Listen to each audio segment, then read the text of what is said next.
छोटे बच्चों को सीने से लगाए खौफ में दुबके बैठे हैं कि कहीं सीमा पार से आया कोई घुसपैठ या आपकी जिंदगी न रोक। मालदा के सुखदेवपुर गांव के लोगों ने अपनी पूरी जिंदगी इसी खौफ के साए में काटी है, लेकिन अब बंगाल की हवा में बारूद है और सिस्टम में आग। अब अगर कोई सरहद लागने की जुर्रत करेगा तो उसे सिर्फ खदेड़ा नहीं, सीधा उसकी कमर तोड़ी जाएगी। पश्चिम बंगाल में सत्ता बदलते ही एक्शन की ऐसी सुनामी आई है कि बांग्लादेश घुसपैठियों के पैरों तले जमीन खिसक गई। मालदा में 15 घुसपैठियों ने जैसे ही भारत में कदम रखने की हिमाकत की, बीएसएफ और गांव वालों ने मिलकर उन्हें ऐसा सबक सिखाया कि सीमा पार बैठे 7,000 बांग्लादेशियों की फौज और उनकी बीजेपी बिलबिला उठी। 0 लाइन पर तनाव इतना भयंकर है कि बीएसएफ ने ट्रिगर पर उंगली रख ली। कैसे ही अब बंगाल में घुसपैठियों के लिए नो एंट्री का बोर्ड ठोक दिया गया। मालदा का सुखदेवपुर गांव, जहां की फिजाओं में अचानक दहशत और गुस्से का भयंकर उबाल आ गया। उथल पुथल की शुरुआत तब हुई जब 15 बांग्लादेशी घुसपैठियों ने रात के अंधेरे में भारतीय सीमा में सेंधमारी की कोशिश की। उन्हें लगा कि पहले की तरह वो आएंगे और छिप जाएंगे, लेकिन उन्हें ये नहीं पता था कि अब बंगाल में सरकार शुभेंदु अधिकारी की है और सरहदों पर पहरा न्यू इंडिया की बीएसएफ का है। इन असामाजिक तत्वों को देखते ही ग्रामीणों का गुस्सा फूट पड़ा।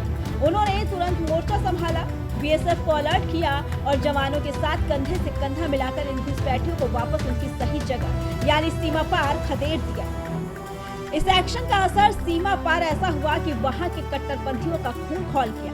देखते ही देखते 0 लाइन पर 5 से 7,000 बांग्लादेशियों की उग्र भीड़ इकट्ठा हो गई। हद तो तब हो गई जब इस भीड़ के साथ बॉर्डर गार्ड बांग्लादेश भी खड़ी नजर आई और हंगामा शुरू कर दिया। लेकिन भारतीय शेर टस से मस नहीं हुए। बीएसएफ ने साफ और सख्त चेतावनी जारी कर दी, शांति से मानोगे तो ठीक, तो फिर सीधा गोलियों से हिसाब किताब होगा।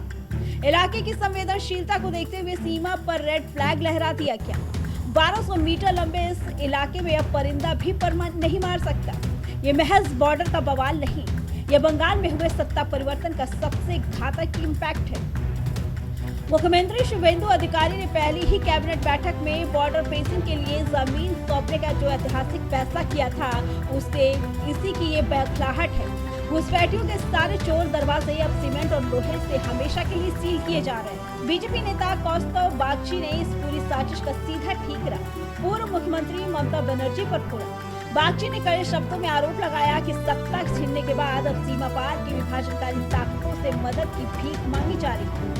वहीं राज्य के मंत्री सुकांत मजूमदार और केंद्रीय मंत्री शांतनु ठाकुर ने स्पष्ट कर दिया, भारत की जनता अफवाहों में न आए, सीमाएं सुरक्षित हाथों में है और घुसपैठियों के हर साजिश को कुचल दिया जाएगा। तो सुना आपने, अब बंगाल में घुसपैठियों के लिए कोई सॉफ्ट कॉर्नर नहीं बचा है। जो जिस भाषा में समझेगा उसे उसी भाषा में जवाब दिया जाएगा। बॉर्डर पर रेड अलर्ट जारी है और संदेश शीशे की तरह साफ है। भारत की संप्रभुता से खिलवाड़ करने वालों का अंजाम बेहद खौफनाक होगा। इसके बारे में आपका क्या कहना है, हमें कमेंट करके जरूर बताइए। Bureau report, prime TV.